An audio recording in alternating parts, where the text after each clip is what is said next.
Where I live, in the nurseries they always grow peace lilies in red soil, and I always wondered why. That soil gets compacted very easily and doesn't hold or absorb water properly. The only benefit I see is that you can water more frequently. But if you water too much, thinking it's dry, your plant will start to rot very quickly. To avoid all that fuss, I decided to move my peace lily to water. And since then, I don't see that drooping drama anymore. Peace lilies can be a little fussy about watering. If you forget to water them, their leaves will droop, but usually they perk right back up once you do. However, if they keep drying out over and over again, they eventually stop responding and stay limp. So here's what I did. I took a glass vase that matched the size of the plant's roots. When transitioning or repotting, make sure your plant is already well hydrated. You can water in the night before. It helps reduce transplant shock. Next, I gently remove the plant from its pot. As I mentioned, red soil makes this step tricky. It clings tightly to the roots. So I soaked the pot completely in water for about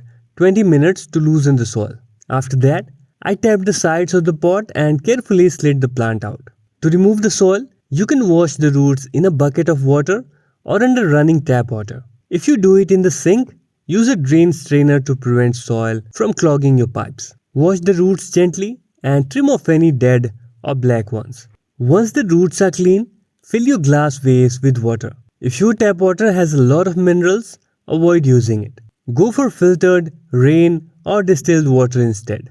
This keeps the water clear and prevents the leaves from developing brown tips. Otherwise, you'll need to change the water frequently and your plant may start getting brown edges or even brown leaves. For a decorative touch, you can add some clean pebbles or marbles at the bottom of the vase before adding water.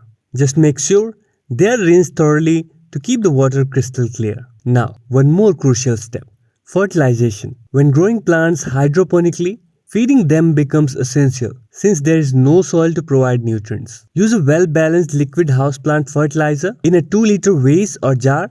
Just 1 drop of fertilizer once a month is enough, or fertilize it according to the instructions. There are many liquid fertilizers available for hydroponic plants. When placing the plant in the vase, make sure the crown stays above the water. This helps prevent rot. Then, keep the vase in the bright, indirect light. Light is very important for peace lilies to bloom. If the plant doesn't get enough light, it will stop producing flowers, but avoid direct sunlight as it can scorch the leaves. Top up the water whenever needed to maintain the level. Change the water whenever it starts to look cloudy or ideally once every 15 days.